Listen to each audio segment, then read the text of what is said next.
This is the Hidden Killers podcast with Tony Brueski, featuring former FBI Special Agent and Chief of the Counterintelligence Behavioral Analysis Program, Robin Dreeke. One of the big arguments that they're making is, well, no big deal.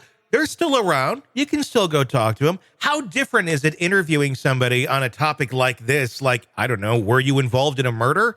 Or were you 4 or 5 years, even longer than that?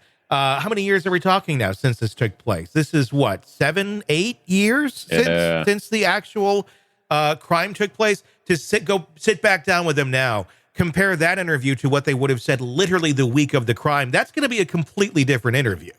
It's going to be potentially, I won't say what it would be, potentially very different. False memories get implanted on us pretty rapidly after events. And we hear things in media, we hear other people say things, we want to validate our own self-opinion of things, we don't want to feel bad about things, we want to avoid our own shame. And so in order to prevent our own psychological demise and make ourselves feel psychological, comfortable, and safe, we're going to start handpicking memories to kind of build or destroy certain memories. And so the memory does start shifting.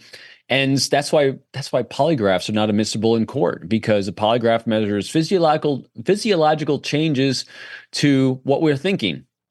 And if we think something is wrong or right, we're going to have a physiological change in our body when that emotion happens. Well, if you believe what you're saying because you have a false memory of something, you're not going to have a reaction. That's why it's not admissible.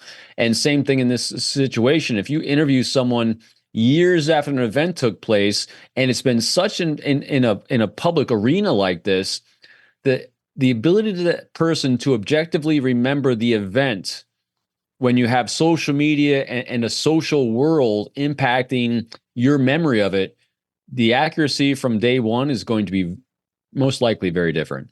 I would also probably add in there too that if you were involved in this 8 years ago and you've gotten away with it all this time, you probably have figured out your alibi pretty strong at this point, a little bit better than you would have maybe the week of when you're being questioned.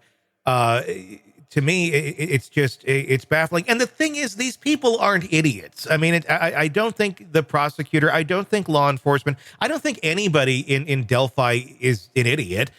But I do think they're very much out for their own self-interest here. They have to see the optics of this. Do they not? Do they not see how bizarre this all looks by stating that, they could accidentally record it over? Not a big deal, not evidence at all, not related to the case, even though it is evidence and completely related to the case. They're like literally saying the opposite of reality and expecting everyone else to believe it. They seem completely tone deaf of the perception of what's going on.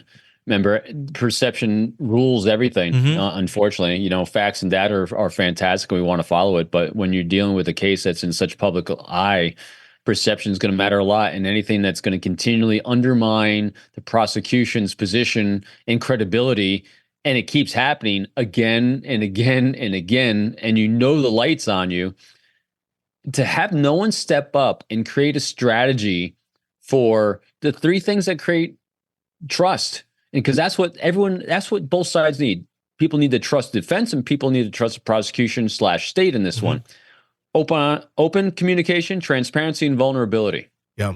They're not displaying any of the things. So there's no openness. There's definitely no transparency, and vulnerability is the ability to say, I was wrong. We did, something went sideways. We're going to fix this.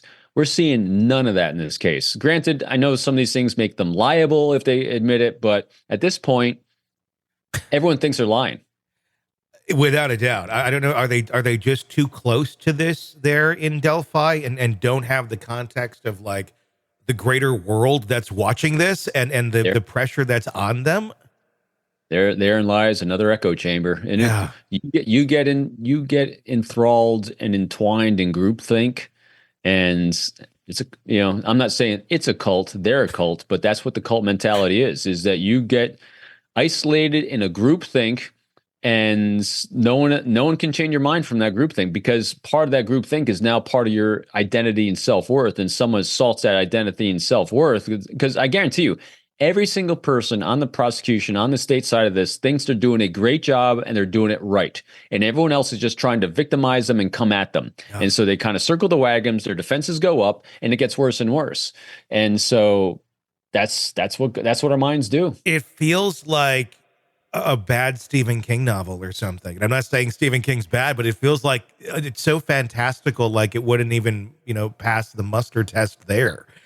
Just with the cult-like thing going on, where this small community circling the wagons, and they're all in this thing. I mean, it's like we're just waiting for them. And the thing is, there is the aspect of this to be gathered in the wood with robes at night. That's there. That's part of the story too, possibly with the Odinist. So, and I apologize because we have two beautiful young girls that were murdered from this, but let's take a little, if making it movie-like.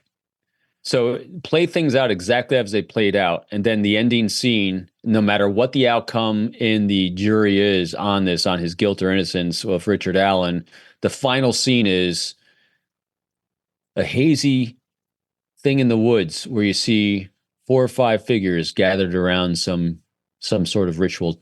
Mm-hmm. And that cuts it. And then the sequel. No, it does. It certainly keeps and that's the doubt because of the lack of transparency that the prosecution has had, because of the weirdness of this entire thing, because of a lack of leadership. There's this constant undercurrent of wondering, is this real? What's going on? And they've undermined themselves on this. Want to listen ad-free? Want advanced access to all of our interviews before anyone else?